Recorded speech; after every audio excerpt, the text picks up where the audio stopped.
Today I'm going to tell you a little about brahmacharya. There's a lot of confusion, a lot of questions have been asked about brahmacharya, and I think today is the right time to answer it. Right time I say because I want you to see these domes behind me.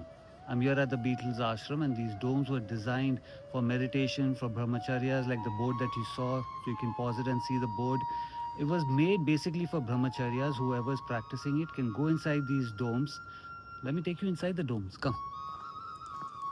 So this is all in ruins right now, but if you can manage to see, this is where the practitioner would sit.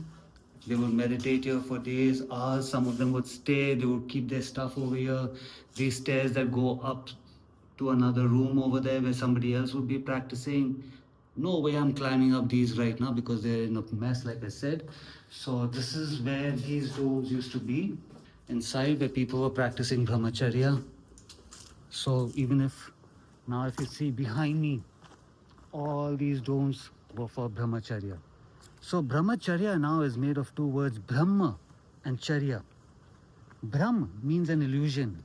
Charya means basically your chariot towards what you're forever moving towards, for whatever you're focused towards. So Brahm means an illusion, this illusion that you're always so focused towards. People have limited brahmacharya to only, like, let's say, being a bachelor or being single or being without sex for a long period of time, because that's what your brahmacharya practice is all about. But no, it could be related to anything now that is your focus towards that illusion, where your life focus is now on that. So for somebody, let's say a guru would decide that, yeah, you know what, you are thinking about sex too much, so for 6 months no sex for you. Sit down, meditate, get your mind to some other part of what life is. For somebody it could be drugs, for somebody it could be alcohol, for somebody it could be laziness. That could be their brahmacharya. Brahma, illusion. Charya is continuously thinking about it so much that people can start calling you mad right now. It's an addiction. So there's this community here in India called the Sindhi community who will always use the term charya in a way to express like this person's gone mad. So if they have to say this person gone mad, they'll say, oh, he's gone charya, ye charya ho gaya. You know, so brahmacharya means that where your focus is continuously there. So nobody else but a guru would decide that. So you know what? Your focus is too much on money. From now on, your brahmacharya, go sit in one of these, sit down, meditate, do what you need to do for about 6 months, 3 months, 2 months, depending on the time. Either the practitioner or the guru would decide how long they need to be sitting over there. But in today's time, when you talk about brahmacharya, it's all about semen retention. Oh, I'm brahmacharya and I'm away from sex. Do you really need to be away from sex? You need to ask yourself that. You need to ask yourself that. Do you really need to be a brahmacharya and do semen retention? Where I've made a video on semen retention. Semen has to be created for it to be retained.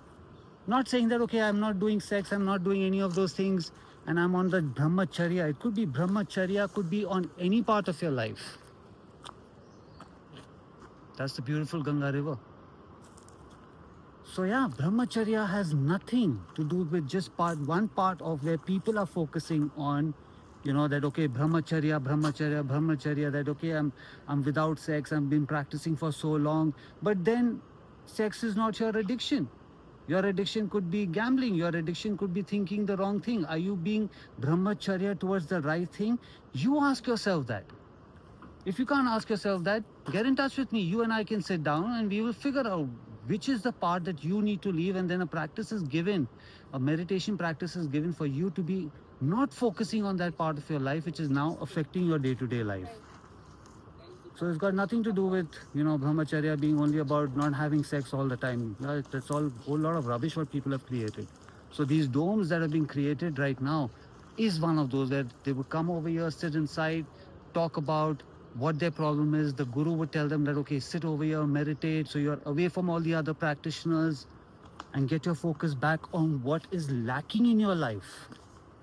What is lacking in your life? So that's the power of brahmacharya. Brahma, again, I'll repeat myself. Brahma means an illusion. Charya means where your focus is.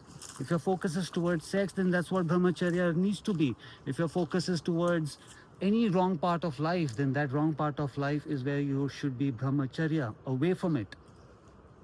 And these domes were for that.